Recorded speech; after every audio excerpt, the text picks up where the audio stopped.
Okay, Mary, thank you. I wasn't sure because I was checking and this thing is telling me all sorts of stuff, which was crazy. Good. Thank you very much. Can you hear me? Are you hearing me, Mary? I just want to make sure everything is fine. We have 3 minutes to go before I start. So are you hearing me? Thank you very much. And welcome to Let's Have a Kiki with Rosina. Today's Sunday, May 29th, 2022. Of course. Thank you, Susan. Welcome. How is the weather in the UK? It's really hot here in Barbados, of course. I have to keep wiping. Yeah, I have a fan on. I have both windows open and I'm still sweating like crazy. And of course, preparing for just an hour live chat like this, it takes a lot. And I'm telling you what to wear, what kind of hairstyle, if you're going to wear makeup or not. No, I'm not wearing makeup today. My makeup challenge was on Tuesday. Hopefully next chat, I'll have a little makeup on. Yeah, people are coming on. Hi, Catherine Anthony. Yes, lovely. So it's a beautiful day here in Barbados. Lovely weather. Anywhere else? Guess everyone is busy having Sunday lunch. Maybe, Mary. But just to say, it is now 1:28. I'm just going to go through briefly to say what's going to happen this evening. And as people join on, I'll just repeat a little for those who would have missed out. As those of you who have been here before, and for you who are here maybe for the first time, or for those of you who have forgotten, this chat is always about mental health, how it affects you, whatever situations you have in your life, how it affects your mental health. And I'm basically talking about my personal journey with mental health, my personal experiences. So I just want it to be noted very, very clearly. I'm not here talking about anyone else. I don't call anybody's name. I don't call any company's name. I am not being paid to do this. I am not advertising for anyone. I am using the experiences of Rosina Valas, personal experiences and otherwise, to share with the public, because after my experience with clinical depression in 2021, I believe that we need to wake up, stand up, and do something about it, because it is killing a lot of us, and it is killing a lot of men via suicide. That is why today I'm focusing on men, as we had part 1 for men on April 10th, and it was asked to have a part 2, and today is part 2.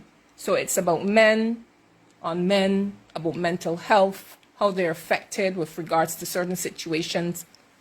And ladies, you can put your comments in the chat, but what I plan to do, I'm going to do one for women where I'm going to have only women guests. This evening I will have men guests. Hopefully all 3 of them turn up. I don't ever say their names in advance because, you know, people sometimes can fall out for whatever reason because everybody's busy, you know, with COVID and everything that's happening. So today we're talking about men, on men with their mental health and time check. Because as usual, y'all know it's only me here. I'm editor, I'm DJ, I'm hostess, I am director, I'm producer, I'm timekeeper, everything. So it's 1:30, so officially I say welcome to everybody who's here, and anybody else who joins us, I'll say welcome to them. When I see my guests are on, I will bring them on. So let me just say a quick, I'm here, baby. Who's that person? Who is that person? Not sure who that is. Oh, that's Catherine. Okay, thank you, Catherine. Question, would you say COVID had an impact on your mental health? Before I answer that question, Mary, I'm just going to say a quick little prayer because I believe God needs to be involved in everything, and I try to involve him in everything. And those persons who don't like to hear prayer, I'll say to you, plug your ears. I'll just say a quick little prayer. So Father God, as I do this chat today, And those persons who are here with me, Father God, I thank you for being here once again to share this information with people. And thank you for those who are joining me, that they will hear and they will share this information as well, because it needs to be placed out there. And I ask you to guide our medical professionals who are putting this information out there as well, that they have the fortitude and the strength, because a lot of them have to work, not a lot, all of them, they're working overtime, long hours to help people sick in different COVID, everything you can think of. Father God, we place it in your hand, and may this chat be a very successful chat today. Amen. So, Mary, to answer your question, would I say COVID had an impact on my mental health? I would have to say no, Mary. The reason being is because I went into clinical depression before COVID arrived. I actually went into clinical depression, if I remember correctly, I can tell you the exact date, the 26th of May, actually. I had a little bit of an issue where I got a knock in my head, and then as the days went on, I started to feel a bit strange. I was having a headache, and I realized I was feeling woozy, and I was having difficulty doing my work, so I went to see a doctor, and in checking me, the doctor told me I need to go see a psychiatrist. Most likely I am in depression, and that he saw that something was wrong. This was what you call a regular doctor, a general practitioner, and he told me I should go see a psychiatrist. He offered me sleeping pills, of course, because I wasn't sleeping. I was tired. I had insomnia, but I don't like taking sleeping pills. I actually don't like taking any pharmaceutical pills. I prefer natural stuff, but sometimes you have no other choice. He offered it to me, but I refused it. I decided I will try to fall asleep naturally, but then that was not happening. I was tired, not sleeping, but going to work, going back home, not sleeping at night. Eventually, I found the psychiatrist, got there. So I was going to work, staying home, getting sick leave, and I never want to be ill. I don't take sick leave at all. And in 2019, I had so much sick leave that I almost thought I was going to be fired. And so then May, then into June, then into July, I think I went to how many doctors? I went to 2 psychiatrists. I went to 1, 2, 3, 4. 4 general practitioners and 2 psychiatrists. And all of them telling me I'm in depression. One tell me I'm in clinical depression. Everybody's giving me antidepressants and sleeping pills. Nothing is working. One of them give me this tablet, and I was like, when I got up in the morning, I was heavy. I was like a zombie. My head is really, really heavy. When I get up, I walk in with my head like this because I can't keep it up straight. It was too heavy. I'm sleeping all day. I can't do anything. I can't even shower myself. I can't comb my hair. And then it got to a point where I just couldn't take it anymore. November came. I had to go back to work November 4th, 2019. And I just said to myself, nope, I'm not leaving this house. I can't do this anymore. I'm incompetent. I can't get my work done. They're going to fire me. So let me just stay home and let them fire me anyway. So Mary, I stayed home from November 4th. Shut myself in the house, in my room actually, my bedroom. I would not come out. There's a bathroom in my bedroom, so I didn't need to come out. I wasn't eating. I was drinking water. And I basically lived in this bedroom for almost 2 years. So when COVID came in March to Barbados 2020, I was already, as you say, quarantined in my room. So COVID was not the reason for me going into that state. It was more stress, being involved in too many activities. And it was over a period of time, not just, it didn't happen overnight. It happened like a period of, like, say, 12 to 15 years. And then I was building my home. I was robbed by the contractor, 40,000 Barbados dollars. That almost killed me. Then, of course, a very stressful job, working long hours, having to care for my son. He had to go through common entrance. I had to be there for him, and I was going through depression as well when he had common entrance. So it was multiple things, till finally in 2019, my body just gave up. I couldn't take it anymore. My body couldn't take it anymore. And I see one of my guests is here, so I'm going to bring him on.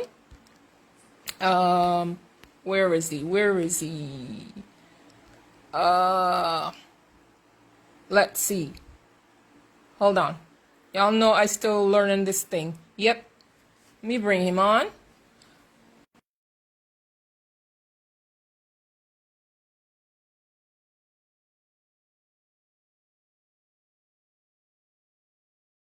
Very briefly. Right, where is he? There you are. Hello, Mr. Holder. For those of you who don't know who are watching, my guests that are on here, this is Mr. Cami Holder in Barbados location. We are at different locations, of course, in Barbados. And when I contacted him and asked him to do this chat with me today, he humbly said yes. And I was so happy that he said yes, because I know he has lots of information and his experience that he can share with us. But before we go and talk with you, Cami, I was basically answering a question one of my persons asked. And that was basically if COVID was the reason for my mental health challenge. And I was telling them no, and explaining how I went into clinical depression and all that sort of stuff. So Mary, to end it quickly, briefly, I was, of course, in the home for almost 2 years. And then when the intervention happened, a doctor and a nurse from the psychiatric hospital came to my home. They spoke to me, made me understand what the situation was, because I was having suicidal thoughts, and I was hearing voices in my head. And I agreed after a while when they spoke with me, because something in my head said to me, you have a choice to make. You can either die or you can live. And these people most likely are your last resource. And then I thought of my son.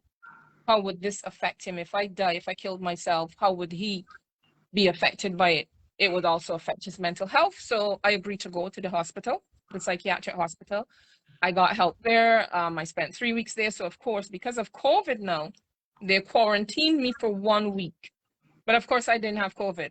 So after a week, they tested me. I was negative. Then they moved me into where they had to take me. They had such a large intake the night that I went. There was no room, as they say, in the inn, in the females admission section. So they put me and another lady in the male admission section. And then after what? I went in Thursday, Friday, Saturday, Sunday, Monday, 5 days. Then they tested us for the COVID. We were free of COVID. They moved us over to the female admission, but yet still they quarantined us again. And they tested us again.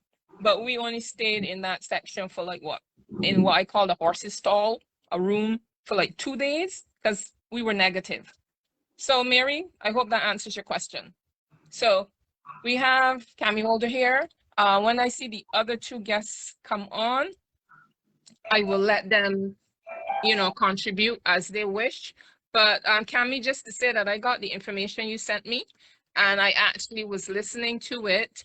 And I'm not sure if you'd answer my question, but the song is it your song? The song that you sent, did you write that song? They're actually just public service announcements that I write. So what I would do, any absence of a voice or a natural voice, I would try to put pen to paper and create my own commercials that speaks to parental alienation syndrome, ill treatment of fathers, and so forth. So then I would send them overseas to get them voiced over. So I normally write those scripts. Okay, good. So what I'm going to do here at this point, I'm going to let you, of course, introduce yourself officially. But I'm just going to say to my viewers, Cami Holder sent me 3 scripts, basically voice notes via WhatsApp that I listen to, and they're great. They're talking about, how children are affected with regards to not seeing the father and that stuff. And as we know today, we're talking basically focusing on men, mental health of men, and specifically, and I know some people may have a challenge with this, but it's the topic of the day. And it's something we need to pull out from under the carpet as well, just like mental health issues. How fathers are affected by being denied the rights to their child or their children when the relationship between them and the mother has broken down. That's basically one of the topics we'll discuss here. I mean, ladies, if y'all want to comment in the comment section, please do. But Cammy's here. He has lots of experience. He can introduce himself, say what he does. And as we go along, if y'all have any questions for him, feel free to put it in the chat and we'll go from there. When the other two guests come on, if I see them, then I'll bring them on. So Cammy, the floor is yours. Thank you. Good afternoon. And I also want to say I'm indeed honored to be given the opportunity to speak on this issue, because very often when persons hear my name, red flags go, here comes trouble. And I have come to realize that in our society, we abhor strong personalities and we prefer to speak the truth beneath the carpet. Let me say basically who I am. I am a father of two. I am a Rotarian. I am optimist, and I love people.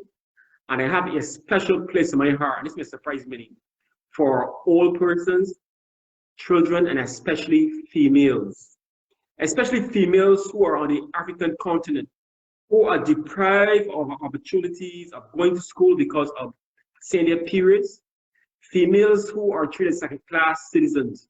So those of you who may be within the earshot of this broadcast, who may think that I am anti-women or anti-female, it is far from the truth. Because very often, I take my funds and I send off to Africa to give young girls an opportunity to go to school. Now, you hear me quite well? Yeah, I can hear you very clear. You're clear to me. My people will say if they're not hearing you. So far, they haven't said anything. So yes, they're hearing you. Right, okay. What is of grave concern to me is how gynocentric our society, in an effort to correct the imbalance or the disadvantage of females within our society, is. Now, if you are on a bus and there's an old man getting on a bus and an old lady, our society would tend to get up to give the old lady that seat rather than man. Now, I heard on Brass Stacks recently someone calling and saying, I'm glad that the geriatric hospital is moving from Beckers Road to the Botanical Garden because the old ladies deserve that tranquility. But there are men also who are in geriatric hospital. And within most recent time, you hear all the issues with the girls at Dodds. But we've had boys who run away also. But nobody is speaking to the issues of the boys. So very often we want to dispute that our society is gynocentric, but it is. Very often you hear somebody speak of, oh, these are women, children. I've heard complaints from men going to court and hearing, but the judicial officer referred to me as you and calling the female madam. Or you hear again some officials speaking, oh, we will have a family court to make it better for mothers. Those sort of things perpetuate gynocentrism. Those sort of things do not promote equality. And all Cammy Willow wants is fairness, justice, and equality. I can speak on this issue ad nauseam because I've actually lived this here. I have been at the end of a situation whereby you can't go to your child's school because your name is literally left off the school registration form. And that is a weapon which is used through the world, where your money is good, but your social interaction or the child having social interaction to you is not allowed. And those things, to me, are emotional abuse. And let me bring it home. I have heard of situations where children were bullied. Your father died? Why don't see your father? And nobody in this country understands that the emotional abuse creates dysfunctional children down the road. Because that same girl child who is deprived of an opportunity of relationship with a male figure, such as her father, will find it hard to navigate a relationship with males. And they will also see abuse by a male as normal. And that is something that people seem not to understand, that we are destroying our children. So that is my opening shot, my salvo. And I would want to talk at this time. Okay, so I know we were going to look at a script and as with regards to me asking you questions, but we decided not to go by script because generally with this chat, I like to go, as you say, with the flow because I like it to be, as you say, natural, not where I am like already, how I call prompt. Because when I'm prompt now, my head have the questions and because of how my brain thinks, it's there all muddled and I keep thinking and then I'm not focusing on you. So I basically want to just let it flow. And based on what you have said, and I don't know you personally. First, let me tell the others that I have never met Mr. Holder officially in person. I have heard of Mr. Holder. This is the first time I'm seeing Mr. Holder on video, as you would say. I've seen him in the papers. I've seen him on the news in Barbados on television based with issues he's had in the past with parenting his child, issues in the court. I've heard people say, as I say, good things and bad things, but I am not one that's going to take a side on those issues because I was not privileged to all the information. I only saw what was in the public. I never heard Mr. Holder's side of it. I invited Mr. Holder here. Actually, I invited him for the April's first part, but didn't get him, unfortunately. And then somebody else told me how I can get hold of him. Mr. Holder and I only actually spoke less than 2 weeks ago. It was last week we spoke, correct? Yeah, last Saturday, I think it was, I called you. So today's Sunday, like 8-9 days. And I told him what I was doing. And he was like, yeah, I'll do it. He was impressed by what I was doing and wanted to come on and speak and any way he could help. So based on what you've said there, and I've seen a lot of things happening in Barbados with regards to men. I hear a lot of things talking. The person who actually encouraged me to start to have this particular subject with men is a man, and unfortunately cannot come on the program as it would be a conflict of interest. But they wanted me to touch on it. They said because it's a real serious issue in Barbados. Not sure if it's the same thing in the other islands, but a very serious issue in Barbados where men are being denied the rights to see their child. They're paying this child support. Then when they have planned or organized with the mother to come and see the child, if the court tell them they can see the child 2 days a week, sometimes the mother is telling the judge a time that they know the man is at work. So of course the man cannot get to see the child, or they will approve to a time. Then when the man gets there, the man is going to hear, oh, the child isn't here, the child had to go somewhere, or the child is sleeping. There's always an excuse, right? I fortunately did not have to go through that experience. All of us are not fortunate in that way.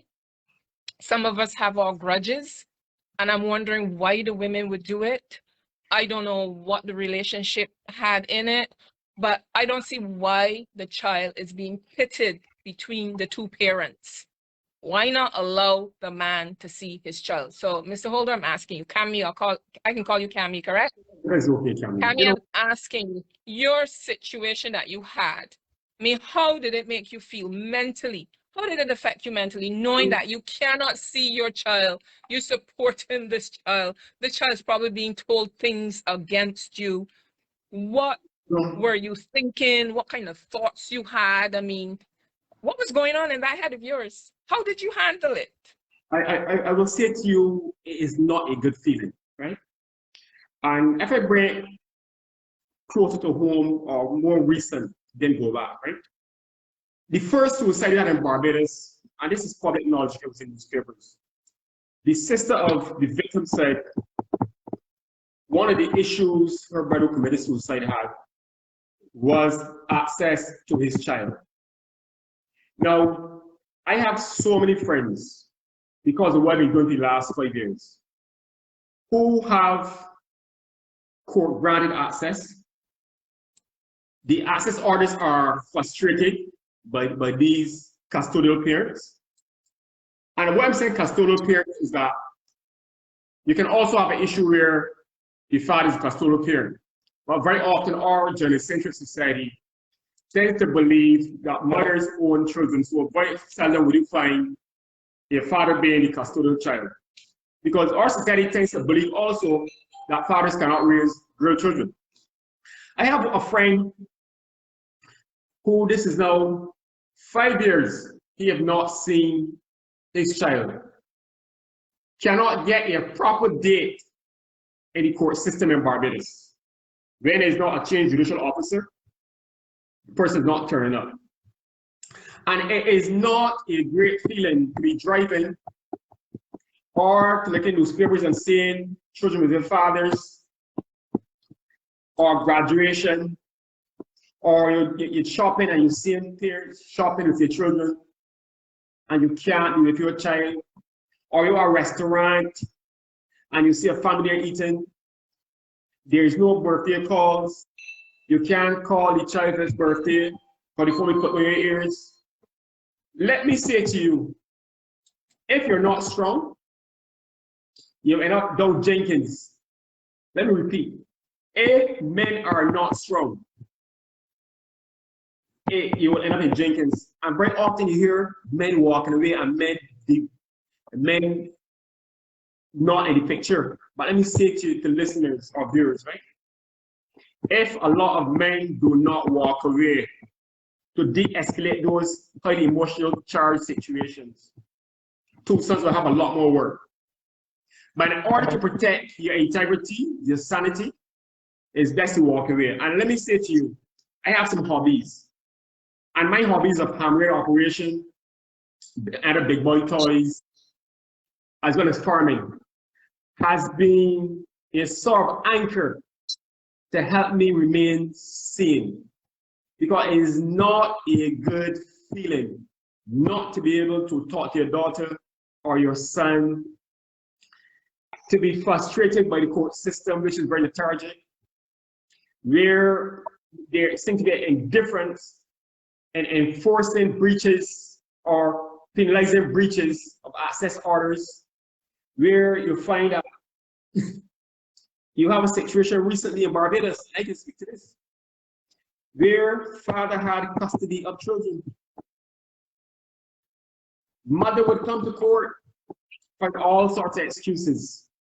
Can't work, foot in cast, hand in sling, and would find all sorts of reasons why she can't work. Bad back. You know what's happened within the last 6 months? A warrant was issued for that female's arrest. Female absconds, and all of a sudden want custody of those children. But for 10 years, refuse to support the children. Just suppose that what happened to a man recently who said in this country to the court, he will not be paying any child support because the children live between him and the mother, and refused to. And on going to court to give a reason why he's in breach of the maintenance order, and he said he had no intention of paying, was sent up to 43 days at dogs. Now, what has happened since then is that the kid, because of young teenagers, sort of was very vexed with the mother and said to mom, she not done it to daddy. And now she's not feeling remorseful because she's about to make her children father a criminal. And those are the inequalities that exist that I try to fight against. And you know, the worst thing about it is that a lot of men are suffering in silence.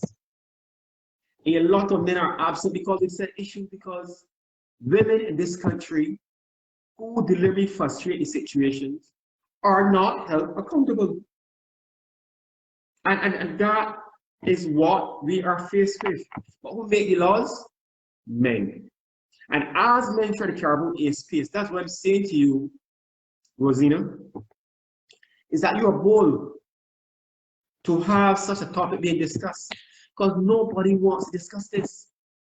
When often I try to bring this up, I'm considered to be a person who's anti-woman or hate women. You cannot get the government to address the issue of even parental alienation syndrome. I've gone to court and I've said to the judicial officer, you know, this is an issue where My name is the left officer registration form. And who would believe that a judicial officer would say to me, she cannot get involved? That is the nature of the beast we're dealing with. And how will we do those things here? We can only do this by lobbying our politicians. Good example, you have a lot of men who are unemployed because of austerity and the pandemic and are on the court-ordered maintenance for their children. But unfortunately, they're unemployed and the mothers are refusing to take the supporting kind, which may be the groceries, the bus fare, the school pants, school shirt, shoes, because they're insisting that they want the court-ordered maintenance. And these are issues that we are facing. So if it's about the child or the child's best interest, why is it that supporting kind as a method of support is not on our books or is not enforced?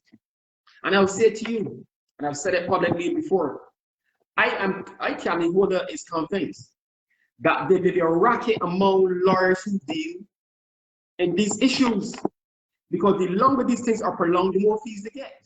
And I repeat, I can be holder is of the view or is convinced without any real evidence that something is amiss with lawyers who work within the access and maintenance issues within courts in terms of fees. And I want to stop there just one time. Okay, so I know that was a lot, and I hear where you're coming from, because I heard a lot of men say the same thing that you have said there. Maybe not as much as you've said, because you're involved in a lot more than some people. And I can hear the frustration, just like I heard the frustrations of other men. And actually, recently, I went to the beach and I saw this gentleman actually walking with a cane. And something I realized recently, a trend that is in Barbados, a lot of people, and this was the first man I remember seeing, and most of the people are women, they're walking with canes. Something is wrong with the leg, and it's usually the left leg. So I was bold, like you said, I'm bold, but when I want to know something, Cami, the only way you're going to know is by asking a question. So I always go up to people and I very diplomatically and calmly, I said to them, excuse me, not that I'm being nosy in your business, but I'm curious. I see you walking with a cane and you're limping. Is that your sciatic nerve? And the answer is always yes, because I have a problem with my sciatic nerve. So I know the symptoms, I know the limp, I know what to look for. So when he said yes to me, I asked him, how did it happen? Stress? He said, actually, no, he said stress, I was in an accident and all sorts of stuff. Then the man opened up to me. When I tell you the man opened up to me, the man never met me before. I never met the man before. I don't even think we're ever going to meet again. But the man opened up to me and told me all his worries with regards to his ex-wife, what she did to him with the children. He had to spend 6 weeks in jail for child support. When he came out of jail, he was still expected to pay the child support. Although he didn't have a job, he was working as a taxi. He had his own taxi. Then he got in an accident with the taxi car. So he then was using a friend's taxi, sharing it, so that he can still provide money for his children. And when he got the money, he has to give some to the owner of the car. Then he take the rest to the children. Then he still got to keep a little for himself, right? And the woman will do all kinds of stuff that she could do to get police to arrest him, although he is working, trying to get money to support the children. He said that he was being harassed. He had a special sign saying that he does not have to wear his seatbelt because of the injury he had. But he was still being harassed, being told he has to wear the seatbelt. And the man said he spent the 6 weeks. He came out and he asked, well, how am I going to be able to pay? Because I don't have a job. I now have to go out there and find a job. So it's like his bill, child support, is just building and building. And then he told me he was only allowed to talk to his child. Well, this was one child, because he has other children for other persons, but this one in specific was from his first wife. He said then he was being allowed to talk to the child via WhatsApp. I mean, what can you do via WhatsApp? You can't be there to put the child to bed. You can't read to them really like you would like to. You can't take them out to wherever to play dates or take them to the beach, take them wherever, you know, and just enjoy the day with them. He was given parental rights via WhatsApp, Yeah, you find that right? surprising? You Pardon? find you find that surprising? No, I don't. I'll give you a Yeah? class. If you are allowed to see your child every other weekend, right, on Saturdays, right? Let's say from 3 to 6. That is 6 hours a month. You following me? Yeah, yeah. 12 sixes are 72. Correct.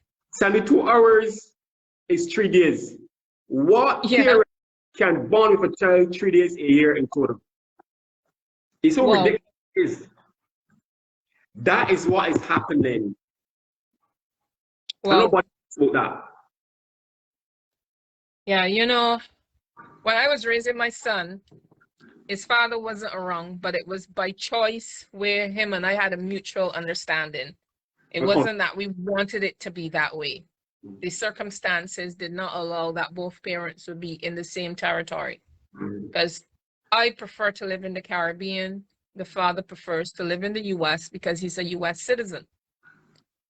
Of course, my son goes and visits. My son actually now lives there. And actually, I have to say, I've already said happy birthday to him, but I have to do this again. That's my king. His birthday was yesterday. So happy birthday, Pedro, if he's watching this, which I doubt he will anyway. Yes. So when he was born, the father was actually away. And I went to the States when he was like 6 months old, so the father will see him. But I always sent pictures so the father can see him growing. And then when he was like almost 2 years old, I went back to the States for them. Then when he was 9 years old, he went over to the States again. When he was like 13 years old, he went over there again. When he was like, I think 16, 17 was the last trip. And whenever he went, he spent the entire summer or he spent one winter. So he went and he spent, it's not like I allow him to go just 1 week. He went for the entire summer. If it was 6 weeks, 8 weeks, whatever time it was, he went for that time. And I remember when he was 9, I explained to him, now you're going for a long period, okay? When you're over there and you want to come back here, it's not like you can just call me on the phone and tell me, Mom, come for me. I say it's a plane ride and it's expensive. So make up your mind if you really want to go, because Mommy's not going to be there. Because I knew he was going to miss me. It was the first time basically we were going to be separated that long. So he was all manly. Yeah, Mom, I'm going to be fine. Yeah, yeah, yeah. He was all excited. Somebody traveled in to pick him up, a cousin of his, because I couldn't travel flight and for work purpose. So he went over, he was fine for a couple of weeks.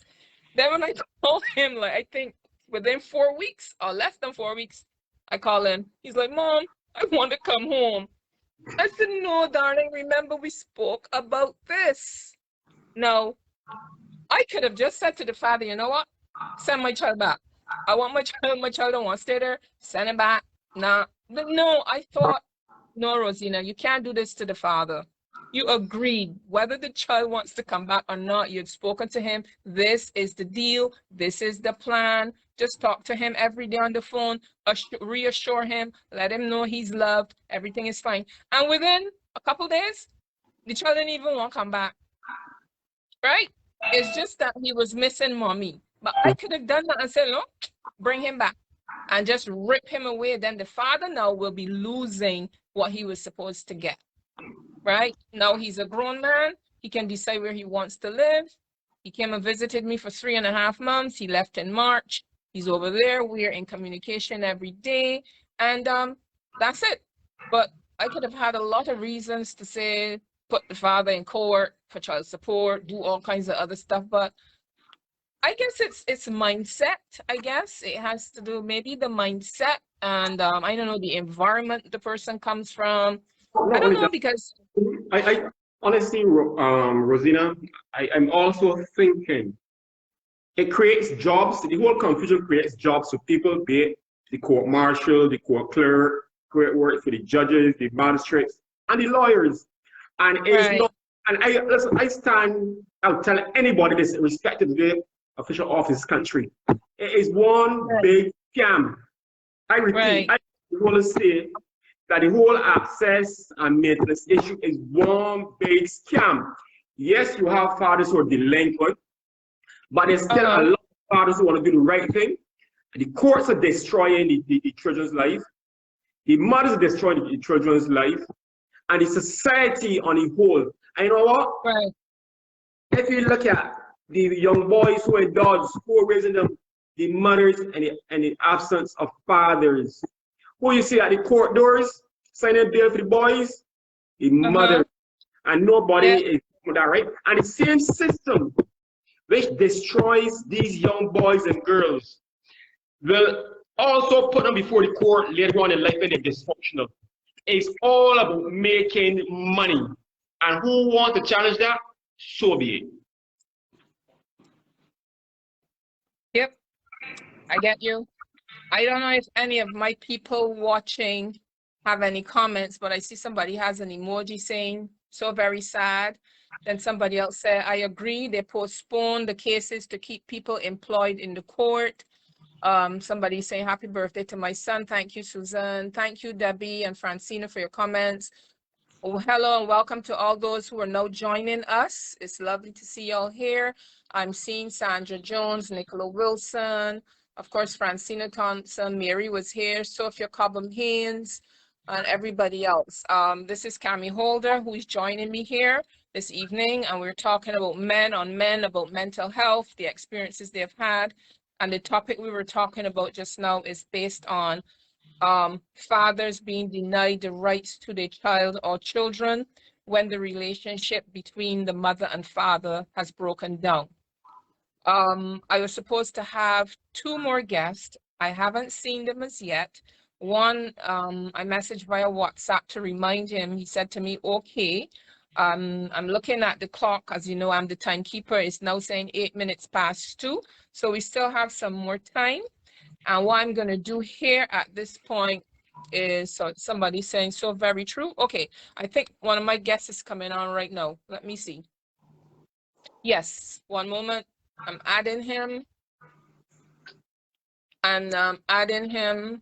Let's see, where is he? He's being added.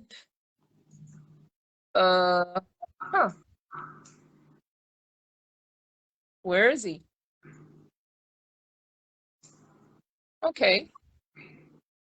I'm not sure what happened there. I added him, but let me message him in WhatsApp again and tell him come back, because I added him and somehow he disappeared. Hold on, please. One moment.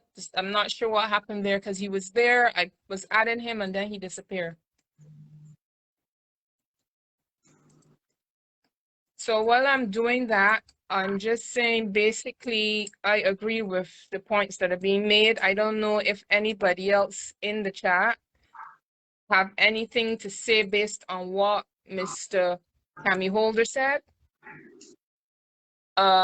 Is somebody saying Boy Scout leaders are mostly females? What is your take on this?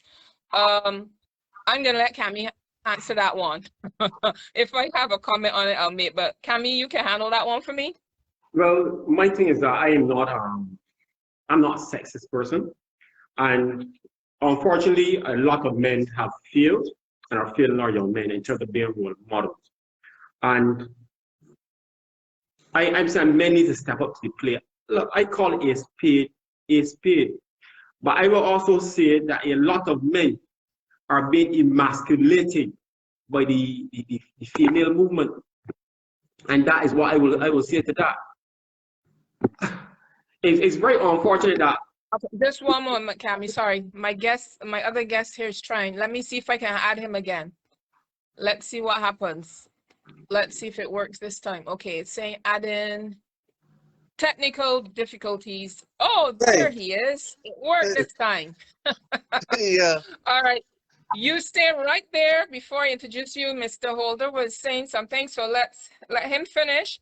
And then I'm going to let you say your piece, okay? But thank you for coming on. So, Cami, you can continue. Yeah, let me say that, in all fairness, a lot of men have leaves a lot to be desired.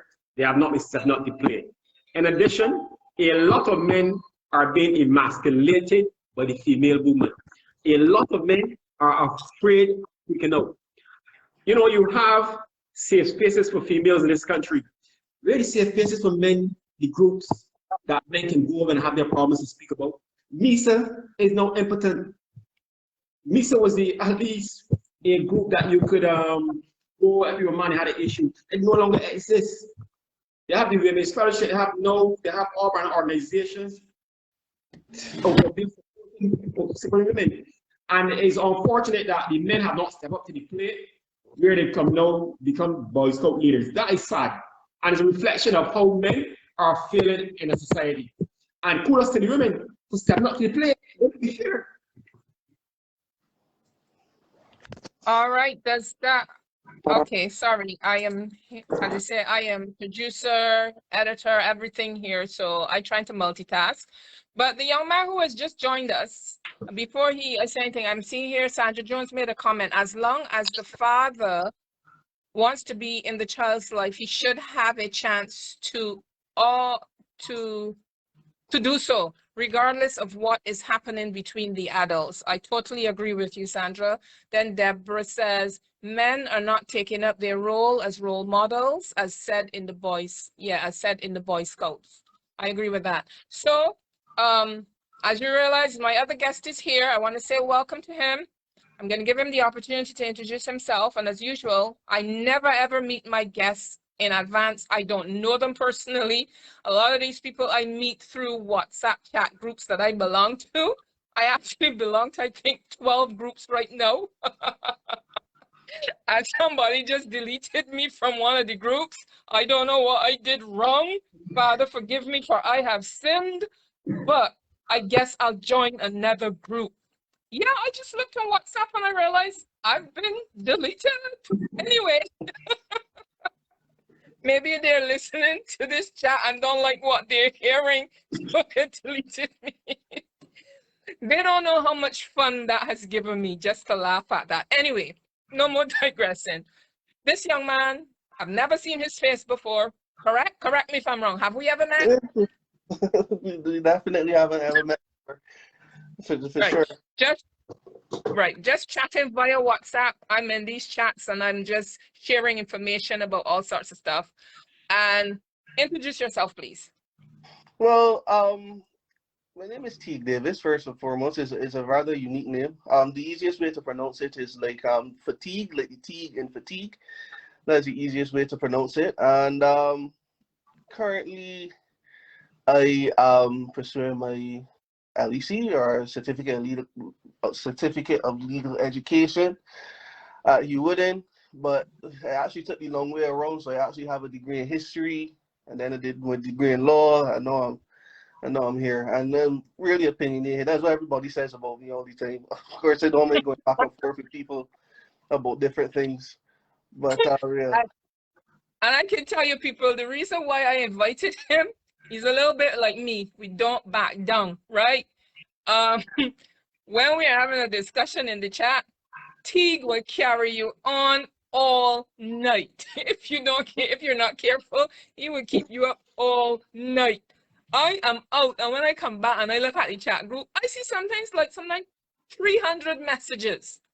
And when you look at it, Teague was probably 200 of those messages, right? He loves to have a debate. And that's what I like about him. He can debate, and I like debating. So I invited him on this program as a man to talk about his mental health, if he's willing, or what he's seeing happening in Barbados. I don't remember, Teague, are you a father? No, okay. I couldn't remember. Oh, it was Mark. It was Mark that's the father. When you were telling me Mark would be the better person, right? So, right. Matt, Yeah. right. At my age, I'm allowed to call people the wrong names. All right? Right. So it's 2:15, so I'm not going to prolong. But yeah, Teague, so tell us. I mean, the topic we're talking about basically is about men being denied the rights to their children or child when the relationship between the mother and the man has broken down. Now, I don't know the environment you come from. I don't know how you were raised. I don't know who raised you. I don't know how your parents or who they are, how you were affected mentally, if you were raised with a father, whatever.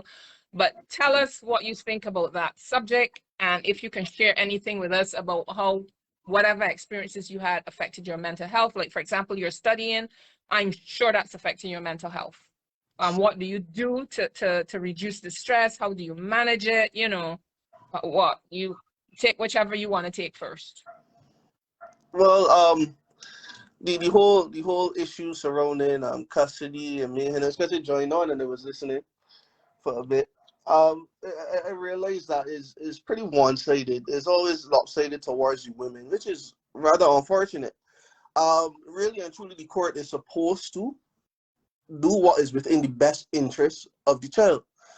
But what I realize is that more often than not, they do what is within the best interest of the women. There are women, there are situations, for example, and this is one that happens in the US a lot, and I realize that it's trickling down here. As my Sunday school teacher. I think the video, I don't know, I'm not hearing you, Teague. Something's happened there. We're not hearing your voice. Yeah, Okay, I can hear you now. because I'm on my phone, somebody actually called me. But I could just message that person. But yeah, really and truly what's supposed to be done is that the court is supposed to prioritize the child. And they're supposed to do what is within the best interest of the child. More often than not, you see a situation where they do what is within the best interest of the woman, which isn't necessarily within the best interest of the child. Because the reality of it is that, and this is something that, from a statistical standpoint, is rather important, but a two-parent home is more than it is the best situation for a child. So that means a mother and a father. In most cases, you see the court allow the mother to deprive the father of being in that two-parent home, taking away the father from out of the home. I don't understand why there's such a bias, but during my time studying, doing my LLB, I realized that there was a serious bias in situations, even for like up to this day, men aren't able to adopt like a single man isn't able to adopt a young female child. Like these are things that actually exist. So to me, the bias is something is hurting our society for sure, because we need the two-parent home. Even in a situation where the marriage has broken down, you should be co-parenting. The father should be involved. And I guess that's something that is important to me because of of how my mother raised me and the approach that she had, because my parents are not together. But my mother always said that she would never keep my father from out of my life. If my father is bad, then that's something that I would find out on my own. It's not because she told me or she muddied the waters or anything like that. It's because of what I would have seen or what I would have experienced. But at least I would have had my father in my life, and that would have been my choice to have him. If he do something foolish and then they decide that I want to cut him out, then that's up to me. But it wasn't that my mother did it and she did anything bad for me. But that's what frustrates me the most. I think that's the best approach. What the court is doing right now is aiding and abetting mothers in taking the father from out of the home and taking the father from out of the child's life over the fact that,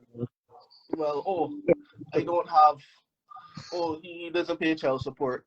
In some cases, and there's something that I love to see. I don't think anybody, I don't know how many individuals have experienced that, but you'll be walking down the street and sometimes like on the morning you will see a father just carrying their child to school on a bicycle. He doesn't have a car. He may not be even able to go on the bus because he isn't able to afford the bus fare, but he's taking the child to school on his bicycle. Now the thing about it is that as a little boy, that would be one of the best experiences in the world. You don't know, and you know, for little boys, it's some of the easiest things in process.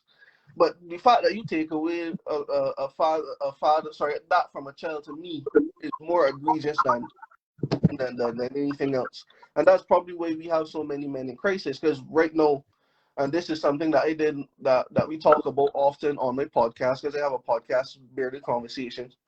And one of the things that we found, especially as young men, is that we don't have any guidance. We don't have anybody out there telling us how to be a man. We don't know what masculinity is. We have feminism defining what masculinity is for us, but we don't know what manhood is. We don't know, like, they want men to step up, but what does stepping up even mean?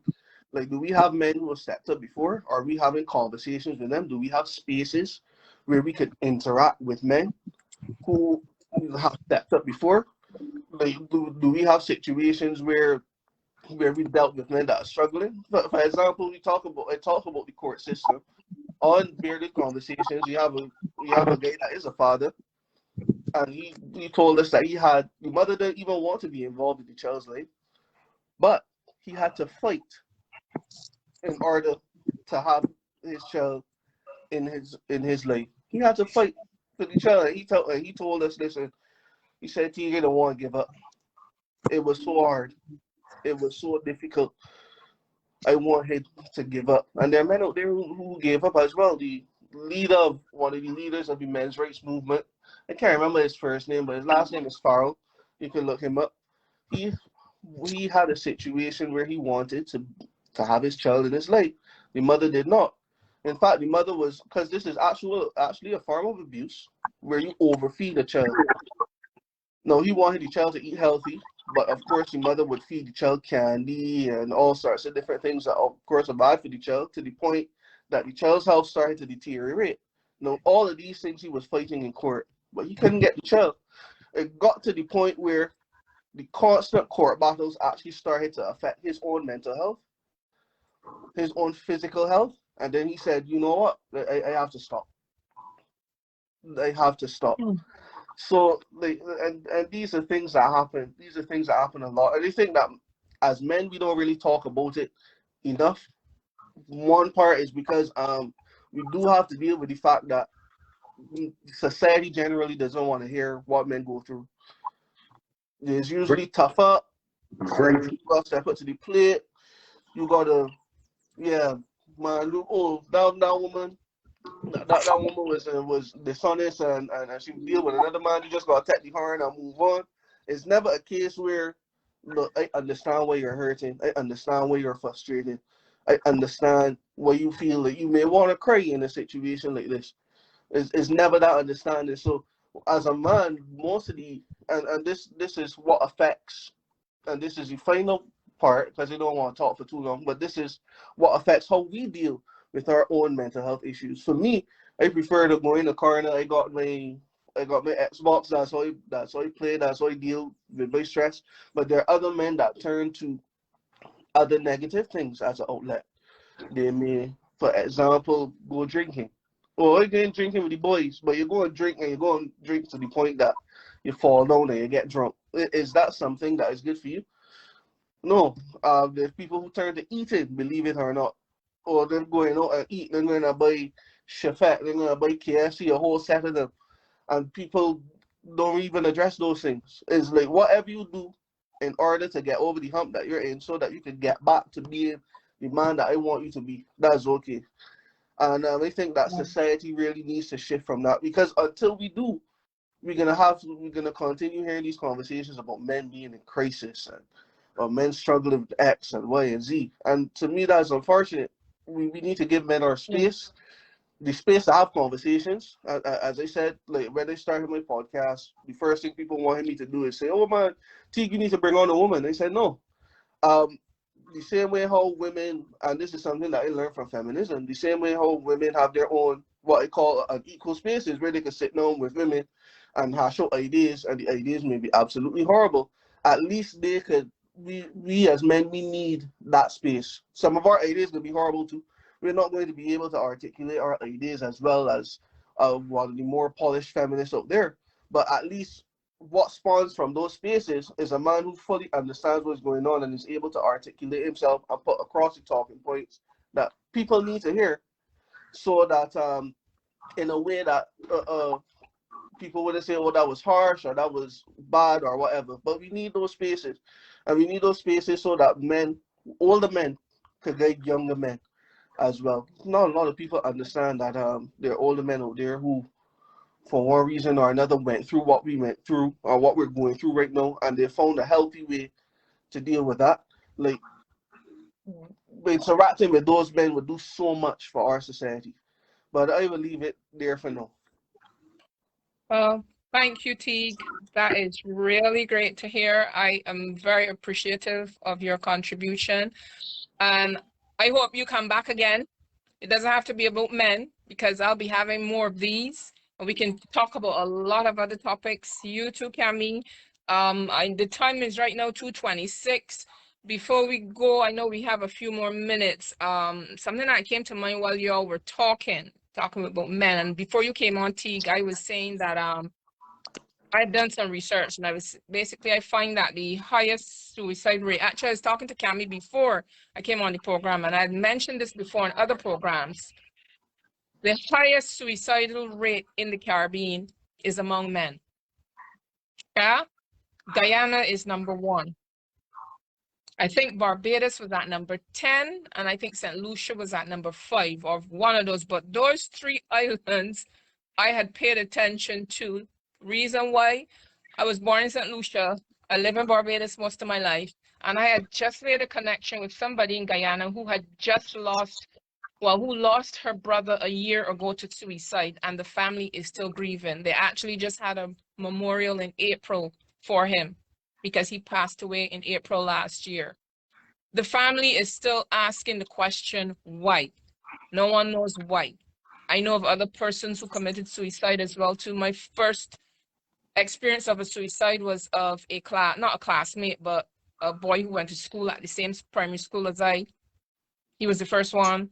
Then I know of a 12-year-old. If he was alive now, he would be in his 40s.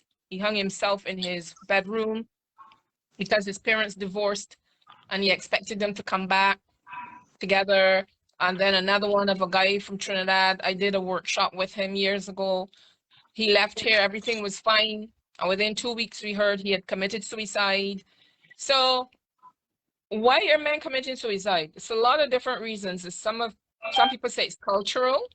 I can understand why, because in Guyana, it's among the Indian population. The men are committing suicide.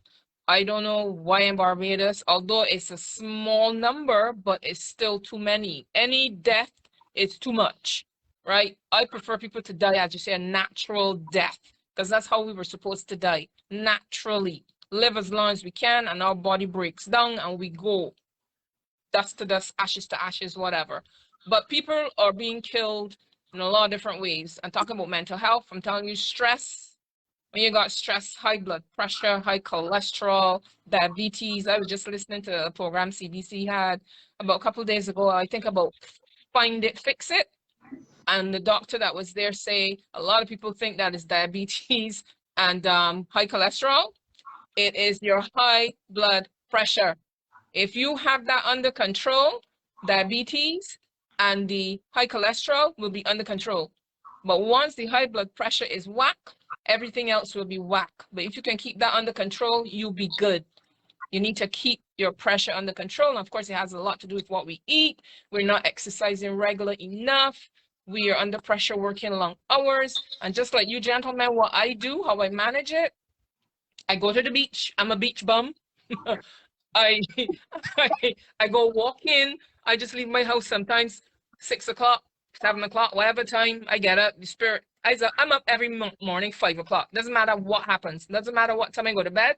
I'm up at 5. I do my meditation. I listen to some songs. If I'm not going anywhere specifically, I then decide, okay, what am I going to do today? Oh, let's do the beach. I will walk down to the beach half an hour, walk back up half an hour, or I drive the car. Or I might say, let me take a walk. I will walk 3 hours and then come back home. A circle. I would just go. I have no route in mind. Just walk 3 hours and then I come back home. Right?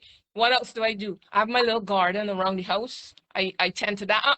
I have my first pepper out of my pepper trees. I have 6 pepper trees that I purchased. I think it was in February at the Balls Plantation usual flower show thing.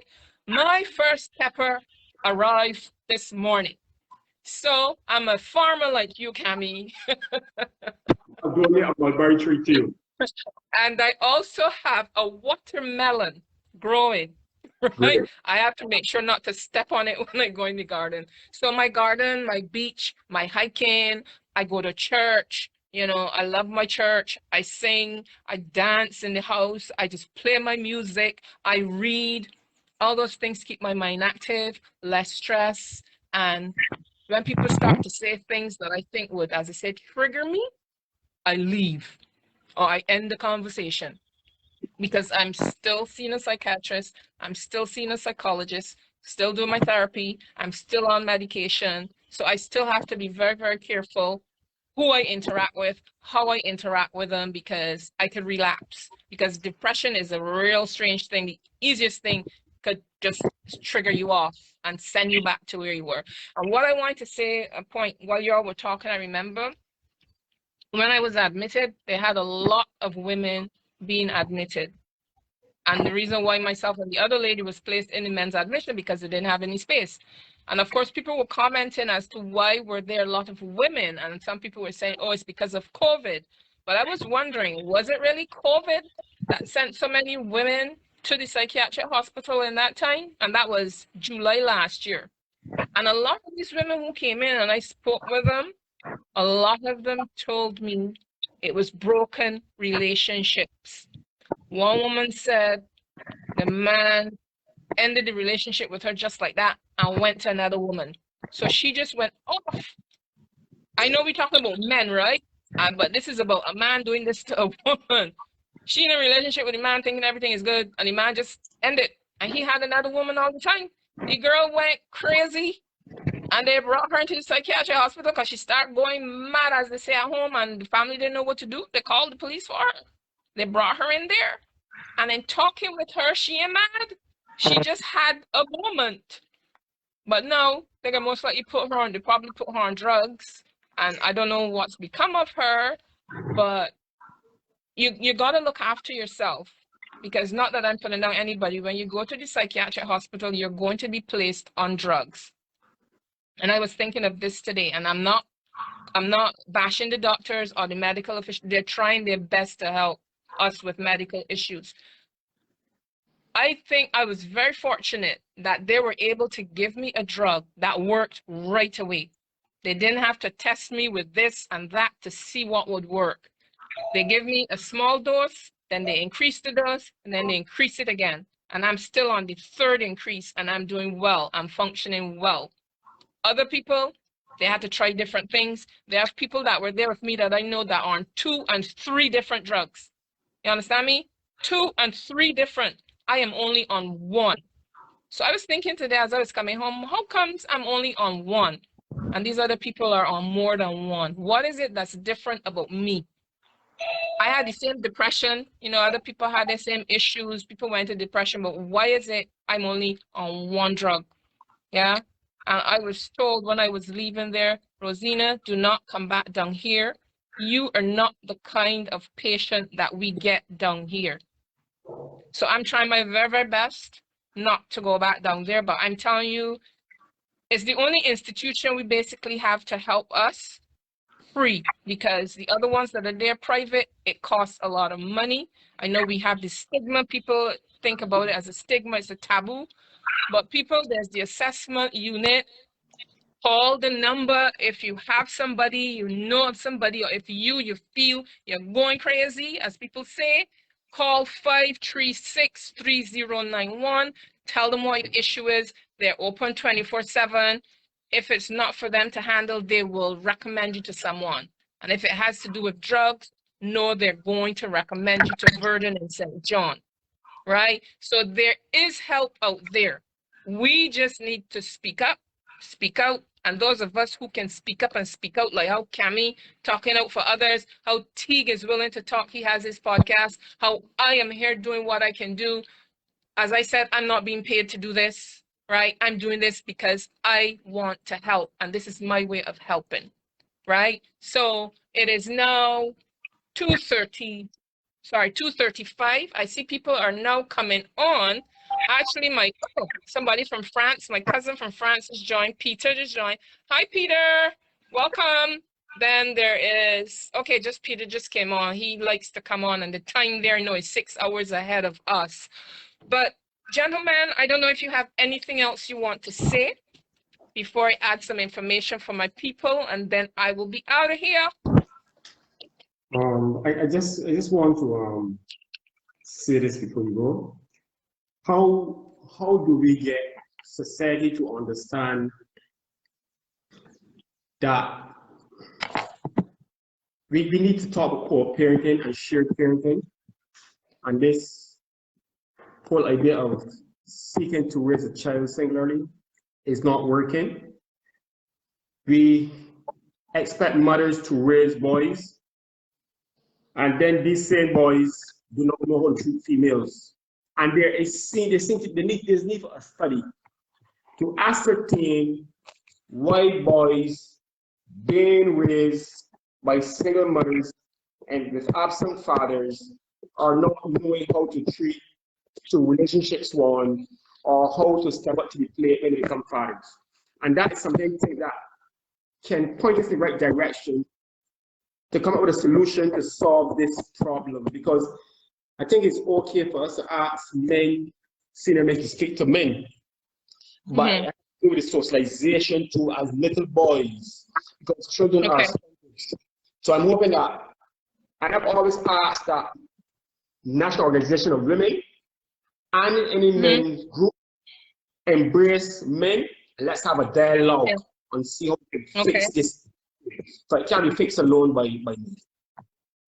Correct. And actually, what I want you to do for me, Cammy, I was trying to write while you were talking, but unfortunately, I can't do shorthand.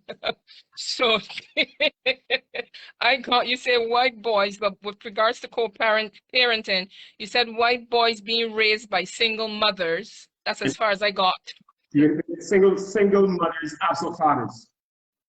Oh, absent fathers. Single mother, absent fathers. My concern is we need to have a conversation, because if the mothers are raising these boys, there has to be a reason why they're not being socialized to be responsible fathers and how to act as fathers when they have children.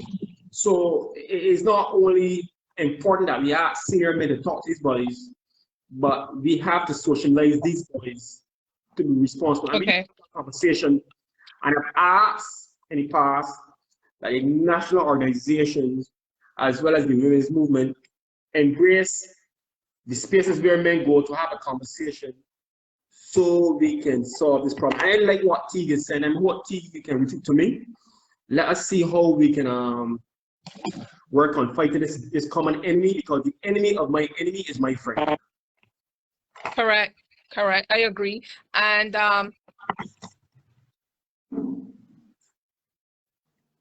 you're silent. You don't hear you. You don't hear. Yeah, there's an issue with your sound. I don't know what happened, but you're not hearing me? Oh, because somebody just called me on WhatsApp. Can you hear me? Yeah. You can hear me now? Because just like you, Teague, somebody called me. Yeah. Graham, I'm ending the program right now. But I just logged on and it didn't give me the link. I didn't see you. I didn't see you come on. You want to try again? Because we're ending now. We're ending shortly. Well, it's up to you. Okay, just give me a moment. I'm writing something here. Hold on. Yeah, my other guest was apparently trying to come on, and for some reason he never showed up on the feed. Right, so I have the notes. Pardon? Oh, he's gonna try. So I have the notes here, right, Cammy? As you spoke, I wrote them down, and the reason why you are gonna do what you are gonna do with Teague, I actually have. I don't know if I can call it a lifeline. I can't give much information on it right now because it's in birthing phase and it's to do with mental health. So I'm actually meeting the contact on Tuesday, and I'm going to bring up this question that you have brought up to see how we can incorporate it into the program, right? It's a program that's being birthed for mental health to see how we can help people, whatever, we're now birthing it, putting it together, see what we can put together to help Barbados, the entire Caribbean, whatever, go as far as we can. So I can't give any more information than that, but I'm definitely gonna talk to them because I've done a spreadsheet of stuff that I researched. I shared it with them, and we have to sit down and go through that information. But something is coming. That's as much as I can tell you. I will try to get them to include a section where you deal specifically with the question that you asked, because I agree with you, because I realized that raising, okay, the guest is now here, just one moment. I'll just bring him in for the last few minutes. It's now 2:41. So if y'all don't mind, can we go on for another 15 minutes? I'm cool. I'm cool with that. You're cool? Teague, you're good? Oh, Solly, Alexis, my cousin from England is here. Hi, Solly. So I have two cousins here, one from France, one from England. Hi. Oh, and here is Graham. Yeah, Graham is showing off. You're going on exercise to show us what you do to take care of your mental health. I know most people will be familiar with Graham because he was on the part 1. So he's back here on part 2. Tammy, I know you know Graham. I know Graham. Teague, you don't know Graham. I know you know Graham. Good to see you. Good to see you. Teague, I know you know Graham too. If you don't know him, you have heard of him. That's my Starcom. Sure, I don't know. Yes, Yeah. yes, Gary. Yeah, Teague, you said from Starcom? Graham, oh, no, I mean, as in, probably click a little bit later, that's what. Oh, okay. No, Cammy's so said from Starcom. Cammy finally put on his glasses and recognized me. Oh, okay. So, Graham, I was just basically saying, I was saying to Cammy, based on a question he asked, and of course, the main question that we had dealt with was with regards to men being denied the rights to their child or children, especially when the relationship between the mother and the father has broken down. He asked the question, and I said there's a program that I was asked to assist with, and I can't give much information, but I will ask the people if this is something that can be incorporated, and I'm sure it can be. But I know you're not a biological dad, but I know you are a dad, yeah? So you can probably share with us your experience with your mental health, what's like raising a child. Basically, that's not your biological child. Well, if I may come in on a different note, Rosina, I will get there. But you talked about being outside and exercising for mental health. I'm actually here at the Botanical Gardens, and if anybody is watching and listening who hasn't been here yet, you don't know what you're missing. I cannot recommend this enough. There's a lot of space, a lot of room. Come out, bring the family, and enjoy it sometime. The reason I'm here is to celebrate my niece's 2nd birthday. Little Izzy. Rosina would have seen her before. The rest of y'all, you're just gonna have to imagine the sweetest little girl you've ever met. But Rosina, I start there because that's directly connected to what you're saying.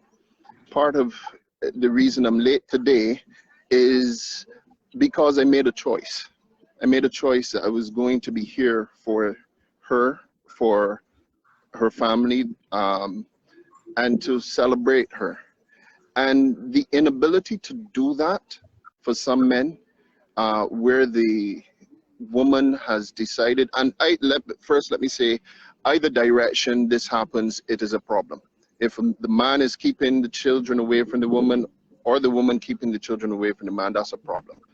But we know that in many cases, it tends to be that the child is with the mother and is retaining sole custody and using that to make it difficult for the gentleman in question. And the joy that comes from being here to spend time with her, to watch her chase bubbles around the park, to watch her chase the ball or the balloon, or she turns around, she grins, and then you come and you feed her. It hurts me to know that there are people who would deny somebody that joy, okay? And that is directly related to people's mental health. Rosina, if you check on my page, I shared a couple of forwards from Twitter a couple days ago where people were talking about how they started out with so many hopes and dreams. They thought this was going to happen and that was going to happen, and then update on where they are now. And they talk about, like, there was one person that said, you know, I was married at 22 and I had my job, I purchased my house, I had my cars, and by 30 I was a father of 4. I'm now 36 and I'm a single father of 4, divorced, no cars, not sure if I can get to keep the house, and I am on medication. And he's 36. 6 years was all it took for his life to start to spiral downhill. And this is serious. This is serious, because one thing I am pretty certain about, that apart from sharing that on Twitter, I doubt there are very many people he shared it with. He does. Yeah. I doubt, as a man, speaking from a man's perspective and knowing the pride that we hold, I doubt he has shared it with many people. And you need that support system. It is critical. Having those people who are able to stand next to you and say, man, I feel your pain, whether or not they agree with you. It doesn't matter whether or not you're right. It matters whether or not the person is going to support you and say, I understand that you're hurting and I'm here for you right now. Right? So I want to encourage everybody to understand that our mental health, I was going to use Cami as an object lesson, if you don't mind, Cami. Our mental health depends on us being able to see things correctly and have the correct viewpoint on something. If we don't see things correctly, if, for instance, a man is walking around thinking he's a cow, let's go in the Nebuchadnezzar from the Bible. He was like a wild oxen for 7 years. He ate grass, his fingernails grew long. He had the incorrect view because his mind was muddled because of what the Lord did to him. But coming out of that, when his mind came back, all of a sudden he's able to respond correctly to the world as the king he is. Right? And we need to understand that we need other points of view to be able to help us build the full picture. If we are sitting down holding our own court and saying, I've got this, I've got this, I've got this, we never get there. We never get to the point where we say, oh, hold on, there's something I'm missing. Now that I understand it and have integrated that, I can see that what I may have been doing might have been a problem, and therefore I need to change that. So our mental health really depends on our community. It really depends on our ability to speak to people and listen to people about what is happening with us. It is absolutely critical. I'm not going to draw things out any longer, but I am so pleased to be here, and I look forward to the next one. Maybe I get to share a little bit longer at that time, but mental health, one last thing, mental health is your own, it is your own duty to uphold your own mental health. So the same thing that Rosina said just now about coming out and exercising, I spent some time at the beach this morning. It was lovely. Then I came home, I ate something. It was lovely. Do the things you enjoy. Do the things that give you peace. Do the things that make your day a little brighter. Speak to the people who make your day a little brighter. And there's nothing wrong with avoiding those who make it worse. I agree. I agree, Graham, 150% and more.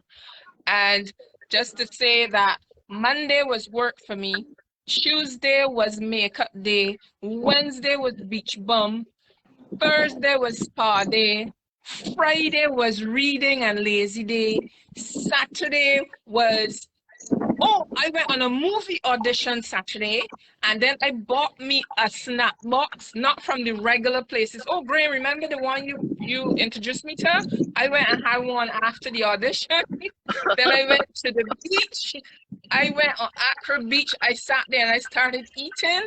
Then I saw two of my friends from church. Yeah, is she here? Mary, one of my #1 fans, her and her husband, they were there taking pictures. So then I went and joined them on the beach. And we were taking pictures. We were jumping on the beach. Imagine 3 adults over 50 years old having fun. Then we went home.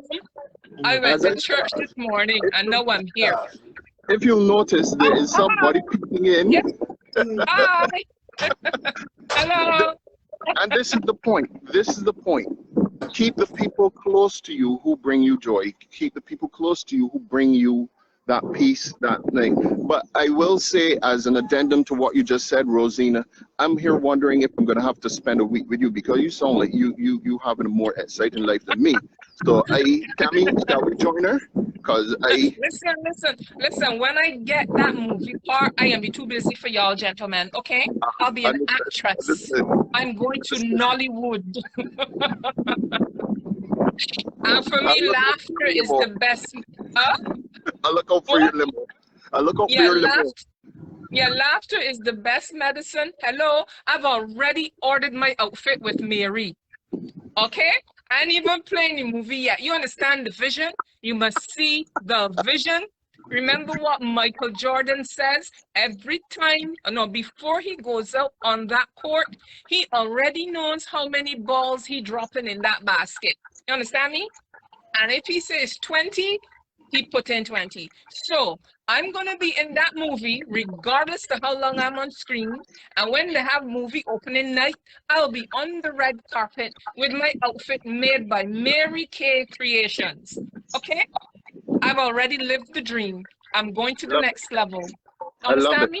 So that's how people have to think. We can't afford to let COVID keep us in. Some people will say, oh, everybody is the same, blah, blah, blah. Well, hang out with me, people. Hang out with me and trust me, you're going to get taken somewhere. And before I close off, there was some stuff I was supposed to share at the beginning, but I get so excited when this like chat starts that I forget to do it. But before I do that, I want to say thank you so much, gentlemen, for joining me here this evening. It was a pleasure meeting you, Cammy and Teague this way. Teague, I know we can still be chatting on the WhatsApp because I shared the link with the others in the group, but I know nobody else was going to join. Cammy, thank you so much. And I am really serious about what I said to you. I'm going to mention it to my contact because I can put this as one of my ideas, but not my ideas, an idea from somebody, because I was trying to research to get ideas from people. So definitely this is going in the spreadsheet. Okay? And let me see, anything else I can share? Apart from that is what I usually do. The reason why I'm doing this program, as I always say, this live chat, is to bring more awareness. And we need empathy and compassion, which brings unity and survival. And from survival, you create a support system via your friends, your family, strangers, which could be in support groups, Alcoholics Anonymous. We can have Mental Health Anonymous, your neighbors, your co-workers, whoever. And from more people doing what I'm doing, even if it's via podcast, via Facebook, via TV, via radio, writing in the papers, more people need to talk about it because mental health illness is real, people. It is real, right? And then why did I choose? The other reason why I choose to do it, as I said, to bring more awareness, to get rid of the stigma and stereotype, to be a voice for the voiceless, to play my part in contributing to my community and society, because my story is your story, because I could say something about my journey that you can relate to, and then you would understand and maybe get a way to manage your experience. Of course, because sharing my experience, I may be able to reach someone, and I can honestly say that I have reached people. People have called me privately. I have been to visit a young lady who is going through depression, and another one I've spoken to on the phone. So even if I could just reach one person, save one person, then I think I have done my part, right? So if you think everybody in Barbados reach out to somebody, we would have better mental health well-being on the island. And then, of course, I always see it as my experience as how Jesus died on the cross. I almost died during my experience. So I rose from the dead. So I am going out there evangelizing, right? And of course, I have a son, which is most important to me. I have a son, and I don't, if my son were to have children or a child or in a relationship, I won't want him to go through this. So I try my best to bring him up, as they say, as a man should be. I can't raise a man, honestly, because I'm a woman. And I believe you need the man there to assist, because there are things a woman can do that a man can't, and a man can do that a woman can't. No matter all this talk people just come with, oh, I can do this, I can do. Heck no, you can't, because you're not a man, you're not a woman. The child needs both parents. And when my son needed certain things explained to him that I knew as a woman I couldn't do it, I call in what I call the brigade. I called in the brigade that were men. And my son now tells me today, Mom, thank you. I now understand why you did what you did. Right? So, people, mental health is the topic. It's real. Do something about it. If you're not sure, go to the doctor, get an assessment done, your regular doctor, get an assessment, because you might not even know you're going through depression. But if you're in a low for more than 2 weeks, go see a medical professional. I am no medical professional, but I am telling you this based on experience and what medical professionals have told me. Once you're in a low for 2 weeks or more, you are in depression and you need to get medical assistance. Yeah? Some of us don't like to take the medication when they give it to us. You need to take your medication, because sometimes the medication have to go through like a whole month, 6 weeks to adjust to your body type, because they give you medication based on your body type as well. So don't stop taking it. If it's making you feel different, go back to your doctor and let them know right away. And I'm passionate about this, people. That is why I talk like this. So at this moment, I'm going to say, as I usually say, have fun, fun, fun, fun, people. That's how I always end it. And thank you, everybody, for being here. It is now, from my clock, saying 2:58 p.m. And it's May 29th, Sunday, 2022. People, I am out.